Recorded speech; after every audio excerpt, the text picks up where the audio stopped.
Good to see everybody. Again, so proud of our team's effort and to come away with a win in that game. The game went about the way we'd expected it to. We knew it was going to be a low-scoring, hard-fought game. Going in, we felt that both defenses would have the advantage in their matchup against the opposing offense. That proved to be true on the night. And I got to give credit to their defense. Florida State's got some real, they got some real guys that I thought played really well up front tonight, and they were a handful for us to block. But the game was won by our defense, creating the turnovers in the first half, the 3 turnovers on the 3 straight possessions, allowed us to take control of the game. And the one thing we really had not had this season that we had talked about was to take control of the game where we can put the opposition offense under pressure. Especially when you're playing with a young quarterback, let alone 2 young quarterbacks on the road, really making their first true road start, and then making them have to play from behind. I think that was a key sequence of events there in the first half. So even though we weren't, we didn't capitalize off the turnovers with all the points that we wish we would have, but we were still able to get a double-digit lead. And then once we had the lead, we never relinquished it. Again, defensively, we're just outstanding. So many great contributions, but overall, I just thought our front and the way that we played and the way that we were relentless getting after the quarterback was just the telling difference in the game up to the last drive. And those last drives, sometimes offense can get momentum, but I just thought it just looked like the guy never had a chance to set up, never had a chance to make 1, 2, 3 and throw. There was always something he's running around, which also means that you're covering on the back end. The quarterback can't get the ball to his first look. So very proud of Jonathan Packey and that defensive staff. I just thought they were phenomenal. They did a phenomenal job shutting down this offense, and not allowing a touchdown was humongous. Offensively, it was going to be a hard day, as I mentioned, but you have to mention the personnel aspect of it as well.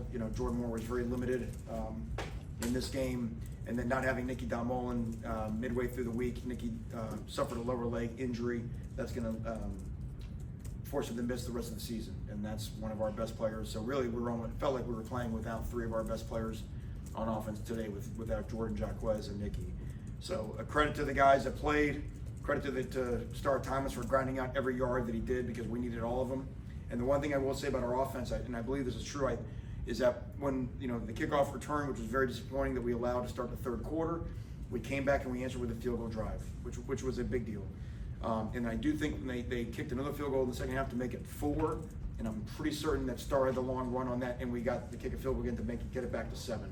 So I don't think they ever had the ball within a touchdown once we took control, and I think that was a big deal when I go back to what I was talking about keeping the opposition under pressure, which allowed our defense to make those type of plays that won the game. So, like I said, great to be 6-1, great to be bowl eligible, but in our mind, we're still thinking 2-1 in the league and all to play for going forward. So with that, questions? What allowed your defense to be so consistent all night?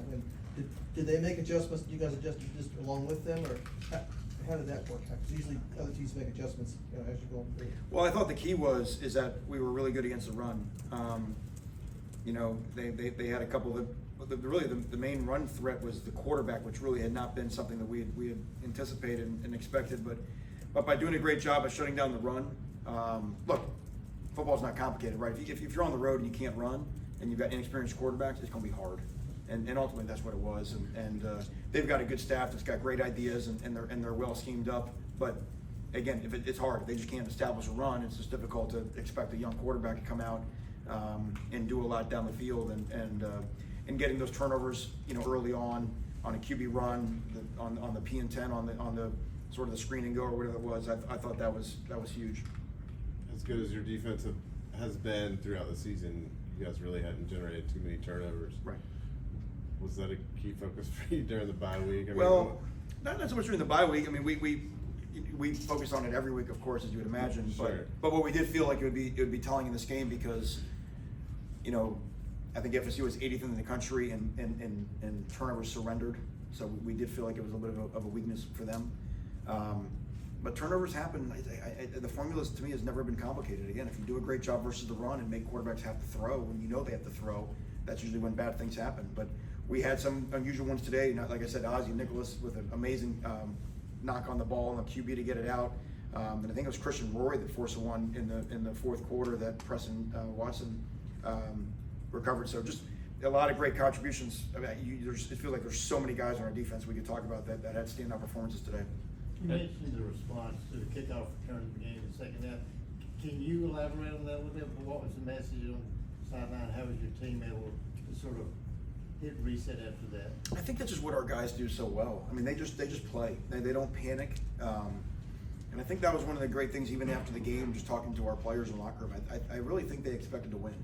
You know, I don't feel like there was a lot of surprise faces when we looked at the locker room and got in there. So we also told them that there's going to be ups and downs during the course of the game, right? I mean, Florida State's going to win their share of plays in as well. So we kind of adopt the next play mentality, and I really think that's what we did. Manny, speaking of that locker room, it has to be ecstatic. I mean, you are bowl eligible, still playing football. The first ever win over Florida State for this program. Just a lot of good things. You know, recruits saw this win, national TV. Just what was the feeling in that locker room, if you could share that for me? You know, it was, they're very proud, right? They're very excited. But it had a very different feel. I really felt like they expected to win the game. And they went out and did it, you know? And so, you know, the idea of having never beaten Florida State, for example, I mean, what that shows is when people try to pin stuff on you that's never been happened, even though you weren't here when any of that stuff happened. Right.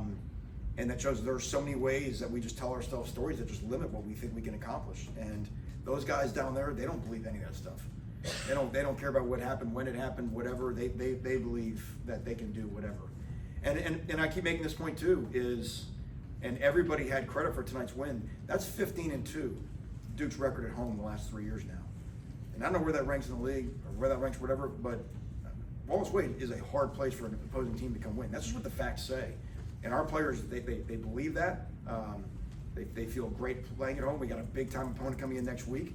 And we'll need everybody surrounding Duke football to come in and make it, again, a very difficult place for another team to come and try to get a win on us. Talk about the versatility and the value that Chandler Rivers adds to your team.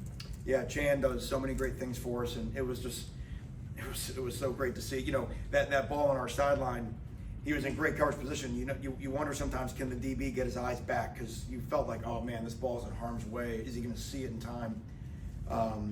And the way he did it, and when he got his hands on it and was able to take it back for a touchdown, it really, I mean, that was the turning point in the game, right? At that point, I think it was 3-0 them, and but he also does a great job coming off on blitzes. You know, he's a nickel on our third down package.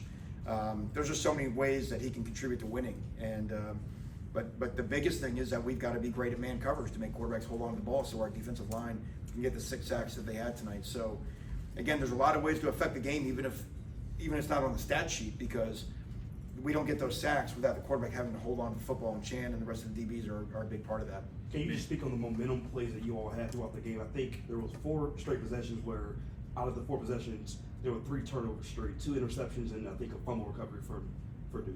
Yeah, I mean, it was like we got hot, you know. I mean, it was just crazy, and it started with Chan's play, and then we come back on the quarterback run, and Ozzie makes a great play and bangs the ball out right there. And again, that's what's going to happen. Quarterbacks don't get the ball, you know, they don't get tackled in practice, right? So when you're a young quarterback and balls carry, those are just things that happen. It's a lesson that young man will learn.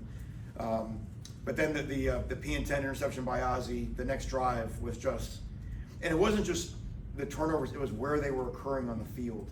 And for him to be able to run it down there, it was a shame we missed a read on the 3rd down. We thought we could have scored a touchdown, but you know, just to get the field goal again to, you know, like I keep mentioning, we just had to put them under pressure, and those momentum plays, I think we're able to do that.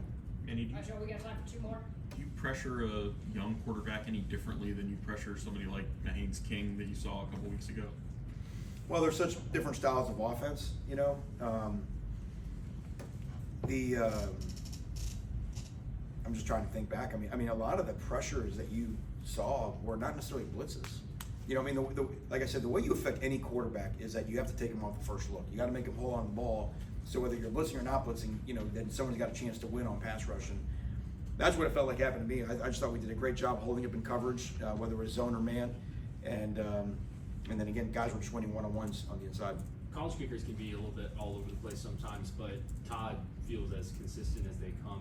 How nice is it to have a weapon like that at when you get into the red zone. It wasn't just Todd too. I mean, Todd's kicks were fantastic, but that's maybe the best thing Florida State does is block field goals. They blocked 2 against Clemson last week, so got to give a shout out to the operation. You know what I mean?